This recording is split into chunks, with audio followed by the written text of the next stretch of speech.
If we are going to get to the top, so think about this little triangle. Now we've just blown it up over here. We have to build a vocabulary of victory. We cannot have the same language that we've had before. Listen to your language. If you want to know anything about anybody, listen to the way they speak. They will tell you everything you need to know about them.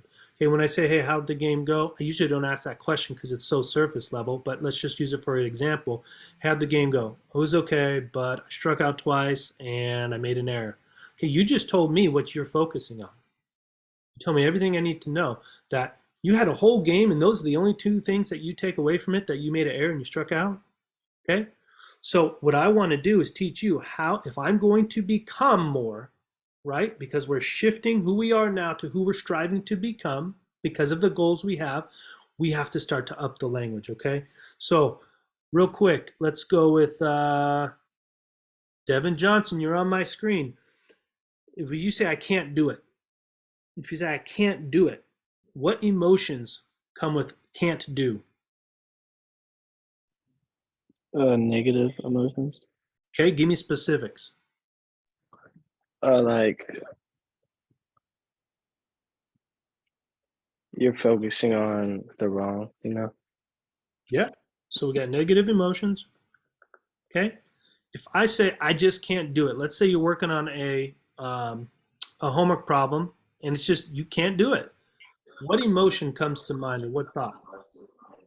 Yeah, Riley. Frustration. Frustration. What else? How about this word? Defeat.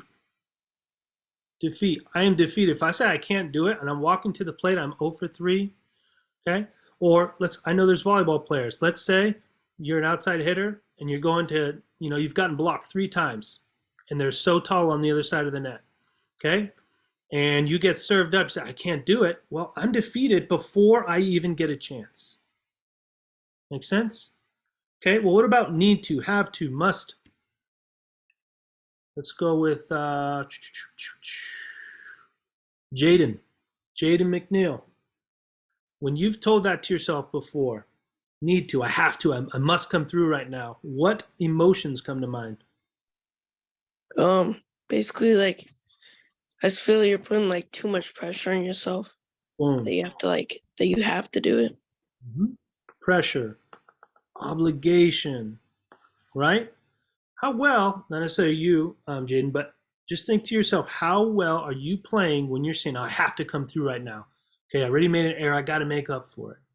Probably not that well. Okay, and then should I think of like some of those people who already have D1 scholarships and like everyone below them who doesn't, we're like at the high school level, like, oh, I should be doing well. I should be, getting hit every time or whatever. So there's almost an element of embarrassment, maybe, or shame, and a lot of frustration.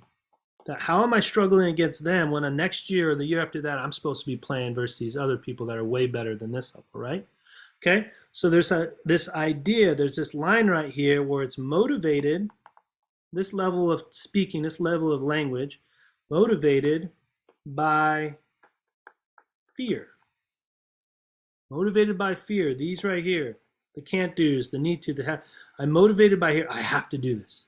Okay, but then all of a sudden, there's this line where it's inspired. Inspiration comes from internal, motivation is external. Inspired by the love of your sport. So when I say choose to, all of a sudden, I feel empowered. I get to and want to, guess what? Excitement. You're looking forward to it.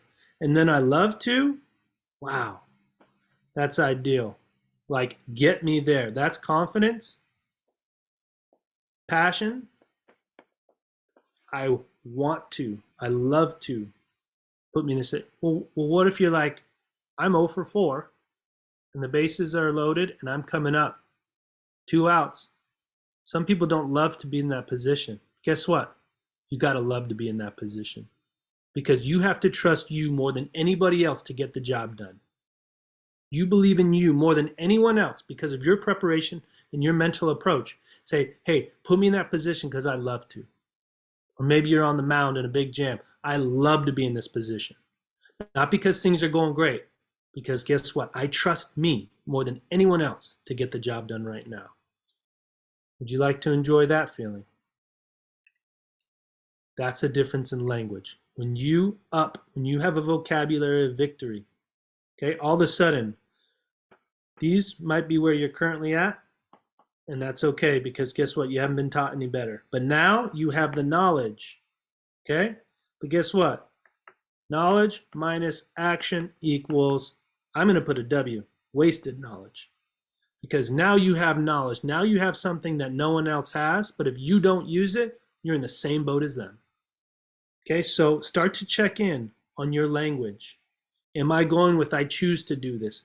I get to do this. I get to be in this position. I want to be and I love to be. Or are you stuck in that pressure? Because all of your words, my friends, they have emotions attached to them. They have emotions attached to them. And when you're at your best, you're playing from a place of confidence. You're playing from a place of passion and excitement and joy. And when you're not playing at your best, you're all of these right here. Okay, can I get a couple thumbs up?